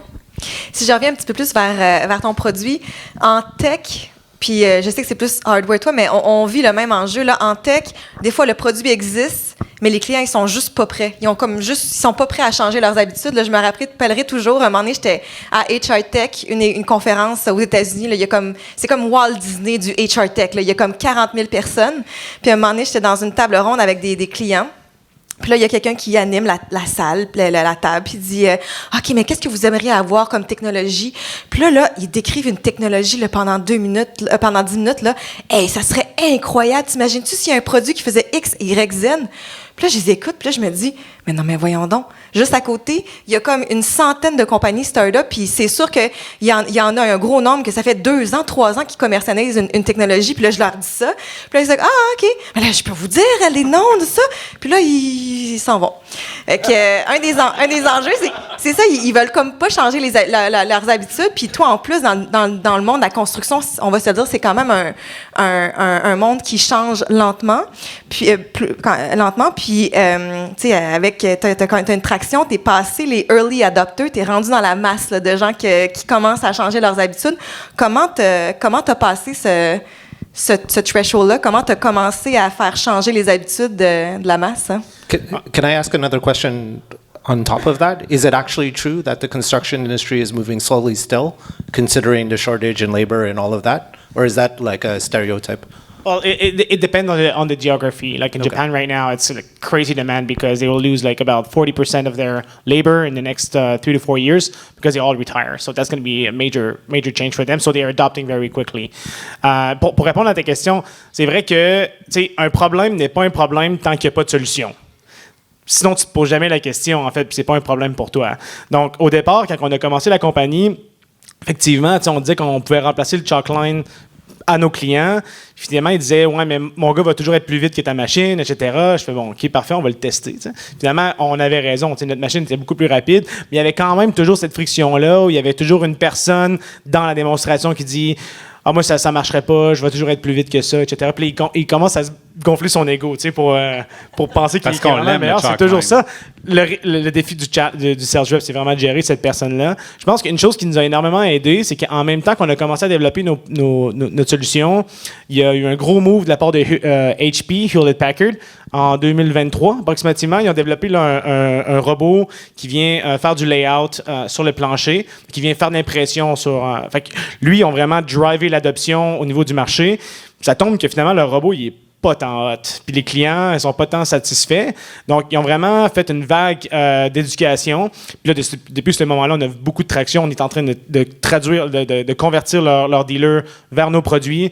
Donc, ça a vraiment aidé. C'est super intéressant. Mais Yann, ça revient à ton point là, qu'on parlait plus tôt, là, de laisser les autres faire là, tout le travail d'éducation. OK, super intéressant. Qu'est-ce qui a été le plus tough à date? T'sais, donc, il y a la partie lever l'argent, embaucher du monde, vendre, une partie manufacturière. Qu'est-ce qui était... Ou est-ce que it's all of the above? C'est comme si un entrepreneur, tu n'as pas le choix. T'sais. Ouais. Mais en vrai, genre, sérieusement, s'il y a des gens qui veulent faire du hardware, là, c'est vraiment quand même complexe. La meilleure métaphore que je peux te donner, c'est comme si tu aurais tes cheveux en feu tous les jours de l'année, en fait. Okay? C'est vraiment quand même intense, mais ça prend de la structure. Parce que quand tu es une compagnie software, tu peux faire une erreur, puis tu vas être capable de le corriger avec ton prochain push dans ta release. Quand tu fais une erreur au niveau manufacturier ou tu fais une erreur dans ton produit, ça fait vraiment mal, en vrai. Là. Donc, je te dirais, les défis évoluent. Ça a toujours été quand même difficile de lever du capital de risque, je te mentirais pas. L'écosystème à Montréal n'est pas trop hardware non plus, donc il y a beaucoup de financement software, fintech, AI, etc. Donc, il a fallu qu'on se fasse connaître, bâtir des relations avec les gens qui valaient la peine aussi, puis, etc. Mais là, je pense que nos défis, c'est vraiment comment on croit la manufacture de notre produit. Nous, on ne sous-traite pas la manufacture, on la fait nous-mêmes. C'est un produit de qualité. On doit contrôler l'aspect qualité de notre produit, c'est essentiel. On a de l'optique, de la photonique intégrée dans notre produit. Donc là, on est vraiment... C'est un gros défi quand même. Là. On est en train d'embaucher des techniciens d'assemblage, directeurs de production, etc., pour être capable de scaler l'organisation. Si on peut reculer juste une petite seconde, là, dans le fond, tu nous as expliqué comment tu es arrivé au pivot, right, de ce que tu fais aujourd'hui, mais l'idée d'origine, là, quand vous êtes rentré chez monsieur qui t'a dit non, c'est de la merde, voici ce que je veux. Comment vous êtes. L'idée de départ, là, tu l'as eu comment? L'impression 3D? Ouais, ça vient de où? Ben, ça vient de moi initialement. J'ai été capable de trouver mes amis qui sont mes cofondateurs présentement, qui sont super bons techniquement pour être capable de réaliser le produit. Mais le vrai problème, c'est que j'étais en amour avec une technologie. Donc, mais sans penser nécessairement à la solution. Donc, la réalité, c'est que j'avais pas vraiment validé le besoin puis la problématique. Puis c'est quand on a eu cette conversation-là avec l'entrepreneur que ça nous a vraiment dit, OK, dans le fond, notre produit, c'est de la merde. Il faut vraiment qu'on soit capable de trouver la problématique qui est vraiment le pain que les clients vont être capables de payer beaucoup d'argent. Même payer de l'argent quand tu n'as rien, même que tu es loin d'avoir rien, puis qu'ils te fassent confiance, c'est tellement un besoin urgent qu'il va te donner de l'argent quand même. Là. Mais travaillais-tu dans le domaine de la construction? Moi, je suis ingénieur en construction. Là. Okay, j'ai étudié en ingénierie. J'ai travaillé pour des entrepreneurs en construction. J'ai quand même un background. Je connais bien l'industrie aussi. C'est ça. Si tu n'écoutais pas le match canadien un samedi soir, on devait faire de quoi pour... Non, effectivement. C'est ça que je veux savoir. Yeah, so you talked that your first customer you already had, they actually were an investor. Can you talk about your second, third customer? What was that journey? What were the challenges, etc.? Yeah, well, we did something very similar for our very first customers because, time to market for hardware like us, it's longer because you cannot have, we claim 3 millimeters accuracy at the projection at 10 meters away. I don't know if you realize, but this is like big like this. It's very tight tolerancing. So, and if I provide 1 centimeter, I cannot sell my product. And to build a 3 millimeters accuracy product, it doesn't take 1 or 2 years. It's going to take multiple years in R&D. So what we did is we convinced a group of contractors to give us money up front. It was as sales in the first time, mostly as deposits. And then we created focus groups, and they were part of the development with us. So we did focus group. We had a special access to their job sites, special access to their workers. We tested the very first prototypes on their job site. So we had a lot of help from them. Yeah. I predict gray hairs in a couple of years. Partie vente, je trouve intéressant comment vous le faites. Donc, peut-être des leçons apprises, évidemment, partage ce que tu en laisses, de comment vous avez structuré quand même des ventes et des partenariats quand même assez intéressants. Oui, effectivement. En vrai, je pense que, au départ, on est vraiment parti sur une optique veux pas, on parlait quand même beaucoup avec des investisseurs de Montréal. Puis c'était AR. Puis finalement, on s'est rendu compte que les clients, c'était pas nécessairement, il y avait des problématiques. C'est pas comme ça que les clients de la construction pensent. Parce que les clients de la construction, ils vont penser en projet. Puis leur projet peut être 3 mois, 6 mois, 18 mois. Puis ils veulent pas nécessairement se commettre sur des longues durées par rapport à ça. Puis en plus de ça, ben là, on commençait à vendre direct. Mais vendre direct, ça commence à être énormément de temps. Puis on n'était pas capable de bien supporter les clients dans les régions spécifiques aussi. Donc, on est vraiment allé sur un modèle un peu plus traditionnel au niveau de la vente, qui est distribution du produit. Donc, on est vraiment en train de, présentement, on déploie avec des distributeurs en géospatial qui vont vendre des équipements, scanners 3D, des drones, etc. Ils sont spécialisés dans leur domaine. Donc, nous, on vend du hardware, prix fixe. Puis après ça, on va avoir un système SaaS pour le logiciel. Puis les autres peuvent le louer s'ils veulent. Donc, le client, il peut louer 6 mois, il peut louer 3 mois, tout dépendant comment il veut. Puis après ça, on vend aussi du service professionnel pour la maintenance de l'équipement, etc. là. Donc, le modèle, c'est hardware, SaaS, puis service. B2B, basically. Only B2B. Yeah, large-scale organization. Ouais. Yeah. Je vais revenir à un point que je trouvais fascinant, que de la question de Gabriel sur labor shortage. Et c'est comme tout le monde pense, c'est là en vente, mais j'ai compris que le Japon va diminuer en population cette année, tu sais, donc à cause de la crise démographique. Donc, comment tu le vois ça jouer? Tu as dit que c'est différent à partir de la vitesse de croisière de construction, c'est différent à part des marchés différents. Donc, peut-être un peu plus d'insight là-dessus. Là. Ça nous a pris quand même beaucoup de visites avec des clients pour savoir c'est quoi les pains par rapport aux régions. Tu sais, entre autres, mais effectivement, le Japon. Et il y avait un de nos clients qui devait trouver 200 travailleurs dans une région un peu plus éloignée de Tokyo. Il en a trouvé 6. Ça faisait pitié, en vrai. C'est vraiment difficile. Donc, tu sais, là, lui, il se pose pas la question, il achète nos produits. En France, par exemple, on a des équipements en France, des clients. Ben, leur vrai problème, c'est que les gens qui font le layout, c'est des gens de l'Europe de l'Est qui sont embauchés vraiment pas cher, puis là, ils font plein d'erreurs. Puis là, ils se rendent compte des erreurs quand les murs sont rendus installés. Donc, finalement, l'entrepreneur général, ça lui coûte excessivement cher en rework. Donc là, tu vois, la problématique change quand même par région. Tandis qu'ici, au Québec, on est vraiment comme revenue-driven, c'est le speed, c'est ça qui est le plus important parce que c'est facile à quantifier. Tu vas savoir si ton client, ton labor qui te coûte 80 $ de l'heure, si ça lui prend 1 heure versus 2, ben tu viens de sauver de l'argent automatiquement. Donc, il y a 3 propositions de valeur qu'on a, vraiment rapidité, qualité, puis simplicité d'utilisation. Puis je te dirais, par rapport aux géographies, le main decision factor change. Puis malheureusement, ben c'est culturellement, c'est comme ça. Ça dépend de l'aspect géopolitique, pas nécessairement géopolitique, mais plus géographique. Là. Aucune dernière question, mais j'aurais une dernière question, la dernière question que je pose depuis tantôt. Peut-être des choses que tu dirais au plus jeune William. Ben moi, c'est drôle parce que je pense que notre CTO, tu sais, quand on a fait le pivot, en fait, le CTO nous a parlé du système de projection laser pour être capable de projeter les plans. Ma première question, ça a été, est-ce que tu es capable de le développer? Puis il m'a dit, oui. Je pense que si je lui aurais reposé la question avec son expertise aujourd'hui, il aurait dit non. C'est quand même du hardware, quand même, c'est complexe. Mais je pense que c'est un peu l'innocence, un peu même la stupidité mélangée avec de la persévérance qui fait au final des bonnes histoires. Donc, je pense qu'on a quand même bien géré. Il y aurait certaines choses qu'on aurait pu changer, mais je pense qu'effectivement, embaucher des bonnes personnes pour ne pas faire des erreurs rapidement, ça l'aide beaucoup. Là. Ouais. Merci de persévérer. Une grande main d'applaudissements, s'il vous plaît, pour William. Donc, c'est la partie que je vais réinviter nos 4 personnes. Je vais remercier mes co-hosts et nous on quitte et on laisse la place aux 4 fondateurs. Venez prendre un micro.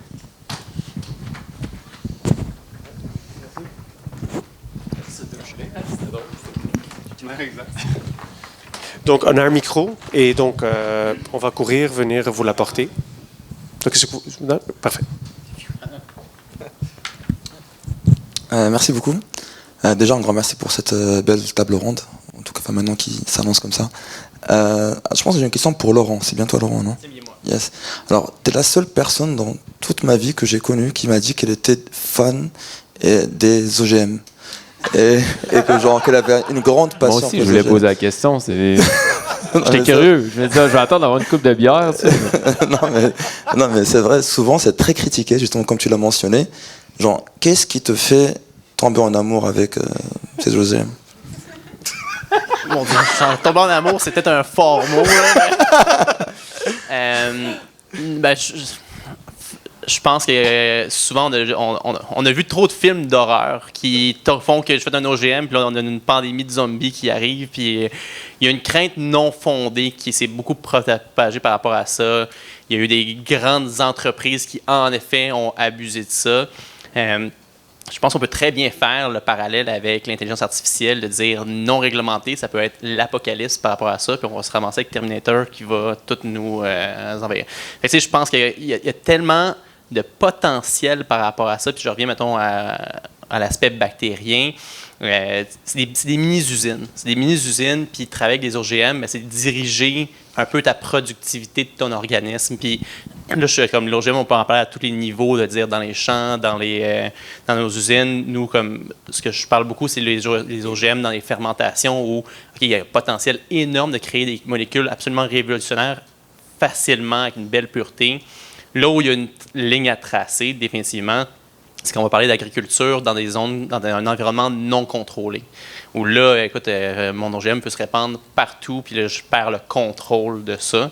Fait que, il y a une ligne à tracer, définitivement, mais c'est juste que le potentiel et la facilité de créer des solutions grâce à ça est immense. Immense. Ok, ben, je pense qu'on va en discuter avec une bière du coup plus tard. Parce que là, ça va encore. Merci. Des questions?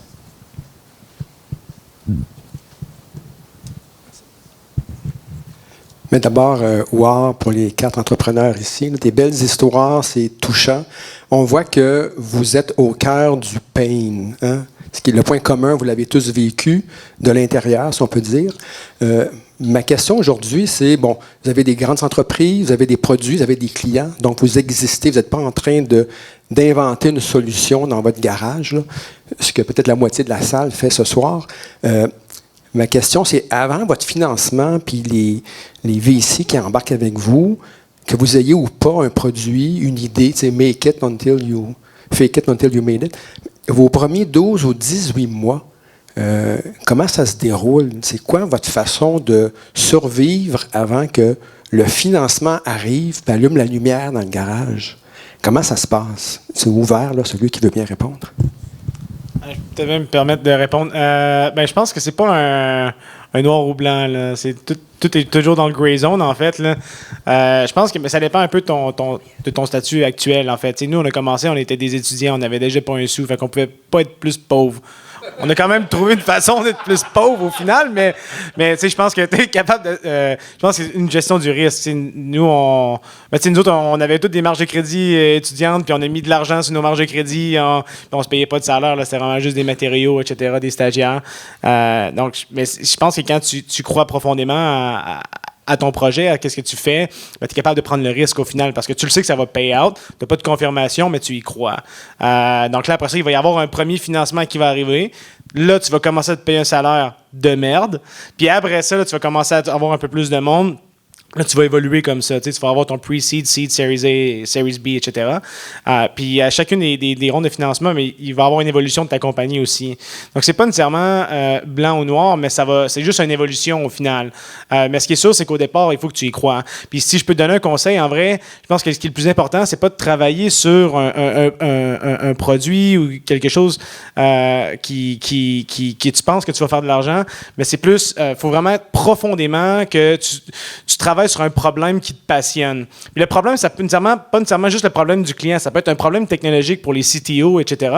Mais il faut tellement que ça te passionne que toutes les étapes que tu vas vivre qui vont être difficiles, mais tu vas y croire encore puis tu t'abandonneras pas au final. Donc ça, c'est super important. Là. Ben oui, effectivement. Tu peux structurer ton argent comme que ça dépend encore une fois de ta situation, mais oui, à un certain point, c'est essentiel d'avoir du capital pour croître ta compagnie. Surtout, je parle pour moi, là, en hardware, faire ça bootstrap, c'est quand même assez difficile. Mais si tu développes des services, par exemple, ben là, tu peux le faire clairement en bootstrap. Ça dépend. Encore une fois, c'est un monde d'opportunités, mais oui, à un certain point, il faut que tu convainques des gens à donner de l'argent. Il faut que tu sois convaincant, puis pour être convaincant, il faut que tu sois convaincu.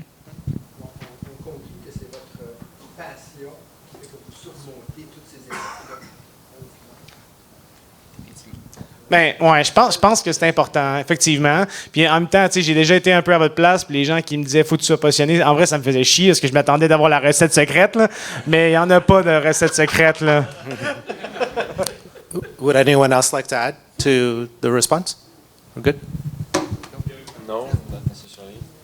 I think we all agree that you need to be passionate, definitely. I would maybe add something regarding kind of the right moment to get capital, because I think it definitely makes a difference if you're able to bring your technology a bit further down the road before raising. Nous, initialement, j'étais dans la même situation. Nous aussi, on était étudiants, fait qu'on avait comme cette malchance-là de rien avoir à perdre. Puis, tu sais, au final, ce qu'on a fait initialement, c'est qu'on a été remporter toutes les bourses qu'on pouvait. Pierre-Carl Pellado, tu sais, des 50 000, des petites affaires. Mais là, après ça, on a utilisé ça pour le flipper avec des subventions. Puis c'est comme ça qu'on a financé, mettons, les premières étapes de développement de notre technologie. Fait que, tu sais, nous, on n'avait pas d'argent à mettre au début. Puis c'est vraiment en allant chercher dans les concours qu'on a réussi à réaliser toutes les étapes jusqu'à un premier prototype. T'sais, on est dans le hardware, nous aussi, moins compliqué que toi. Fait que peut-être ça prenait moins de moyens, mais on s'est assuré d'avoir au moins une preuve de concept avant d'aller lever du capital. On n'avait pas de produit fini, là. On n'avait pas de vente, mais on avait la vision, on était convaincants, puis on avait une preuve de concept. Fait que c'était comme ça, nous, qu'on a réussi à faire. Mais le plus loin, je pense que tu peux te rendre en étant bootstrap, le mieux. Mais dans notre cas, c'était ça. Oui, effectivement. C'est sûr, ça t'aide à bâtir ta crédibilité, là, parce qu'au début, on commence tout en étant personne. Mais effectivement, c'est sûr, ça amène de la crédibilité, de la visibilité. Fait que oui, ça peut être un bon levier aussi pour ça, là, absolument. Félicitations pour les quatre, là, pour vos entreprises, c'est inspirant. Moi, j'ai deux questions. La première, c'est Marc-Antoine. Je suis juste curieux, comment tu arrives pour... tu dis que tu vends tes devices un peu partout sur la planète. C'est quoi c'est un marché que j'ai aucune idée. Là. Comment vous faites pour vendre des devices? C'est-tu des partenaires? Est-ce que vous avez un site web? Super bonne question. Puis ouais. L'autre question, c'est qui s'applique aussi à à William. C'est comment vous faites comment vous fabriquez vos machines, comment vous fabriquez vos devices. Vous les faites ici, vous les faites. C'est quoi les problèmes que vous avez avec ça? Merci. Ça veut-tu que je commence? Oui. Excellent. En partie pour notre business model, nous aussi, on passe par des distributeurs. Fait qu'une fois qu'on a eu nos certifications, FDA, Santé Canada, tout ça, nous, on a décidé de commencer des démarches en parallèle dans plusieurs pays. Fait que c'est sûr, les États-Unis, c'est le plus gros. Mais ça va prendre 6 mois avec tes partenaires. Il a fait des tests, si c'est pas plus. Là. Fait des tests avec ton produit. Il a parlé il a parlé à leur directeur des ventes, tout ça. Fait que, tu sais, ces 6 mois-là, tu peux pas être layback puis attendre, là. Fait que dans le fond, nous, ce qu'on a fait, on a regardé c'était quoi les plus gros marchés dans notre domaine. C'était en Allemagne, tu as un super bon remboursement. Après ça, tu avais en Australie, étonnamment, tu avais un super bon remboursement aussi potentiel. Les États-Unis, on travaillait déjà là-dessus. Canada, on travaillait déjà là-dessus. On est allé dans des trade shows internationaux. Fait que là, on a rencontré des partenaires. Puis ce qu'on faisait, c'est qu'on s'assurait de valider, OK, c'est qui distribue déjà ces partenaires-là. Comme tu disais, il faut que ce soit des partenaires spécialisés.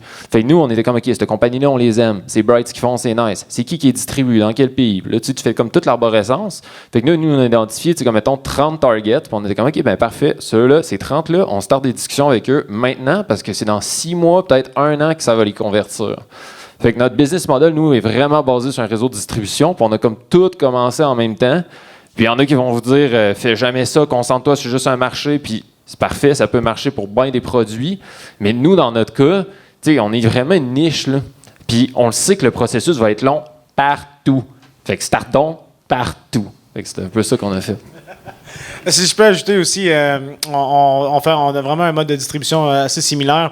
On a trouvé une stratégie, nous, qui nous a permis d'accélérer nos cycles de vente avec nos dealers. Donc, au lieu d'aller voir le dealer directement, on va voir le plus gros client de la région, un entrepreneur en construction. On y pitch notre produit, on va chez eux, on fait une démonstration gratuite.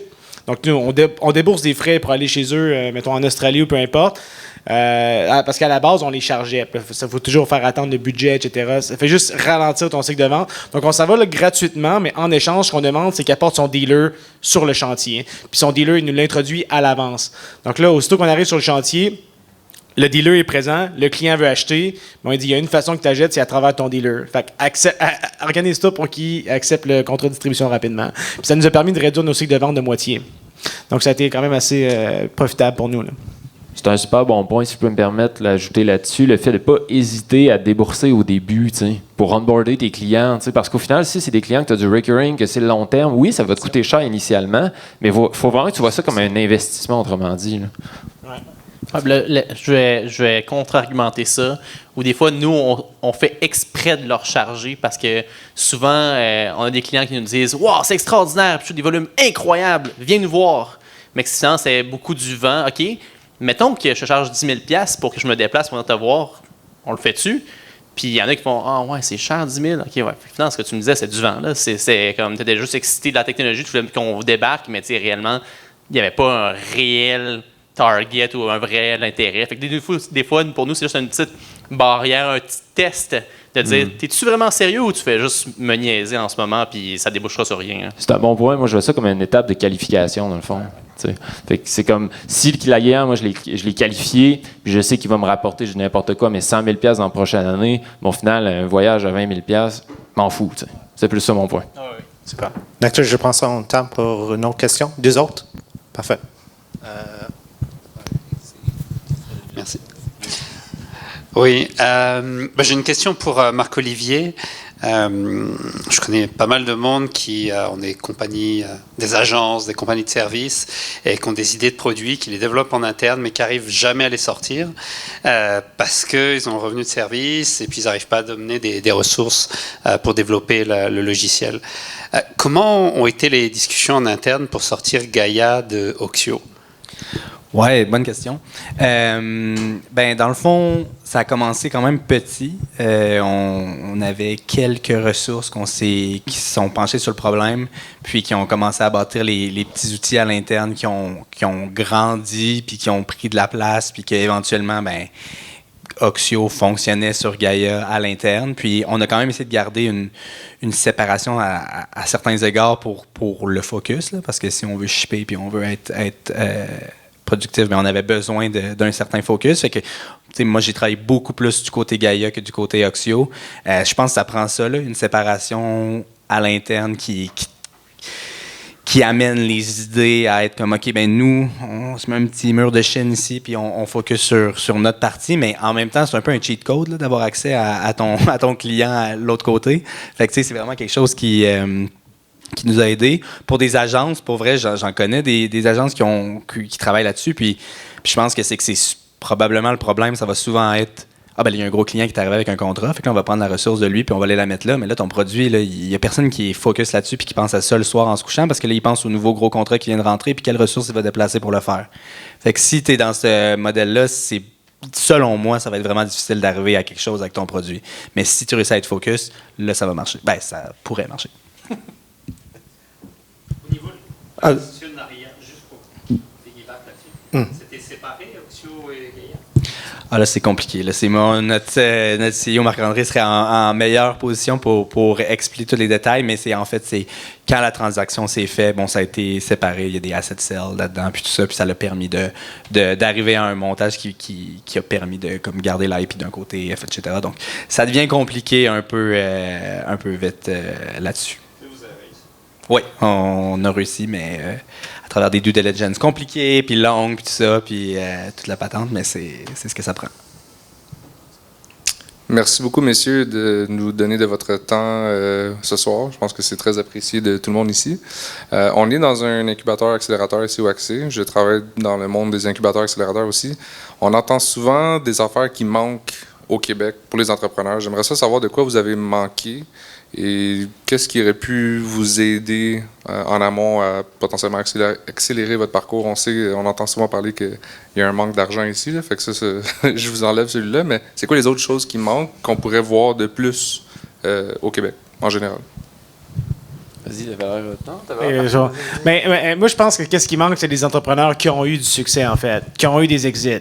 Parce qu'il faut que tu comprennes le cycle, en fait, de comment que les compagnies se font créer. Puis Silicon Valley l'ont quand même bien exécuté. Il y a une compagnie qui se crée. La compagnie, elle monte. Ils vont monter à plusieurs centaines d'employés, etc. Puis après ça crée d'autres compagnies. Ces employés-là vont créer d'autres compagnies. Les gens qui ont créé la compagnie vont se faire vendre, vont faire un exit, vont avoir du capital. Qu'est-ce qu'ils vont faire? Ils vont faire du angel investing. Puis, ça va permettre de créer d'autres compagnies. C'est ça qui crée l'écosystème, en fait. Donc, il ne faut pas que tu aies tes anges investisseurs qui gèrent ta business comme un projet de real estate. Ça ne marche pas comme ça. Puis, pour être dans la game, il faut que tu joues la game, il faut que tu sois prêt à perdre de l'argent, il faut que tu sois prêt à faire de l'argent. Mais si tu demandes des rapports à chaque mois où est-ce que ton investissement y est rendu, mais ça ne marche pas comme ça.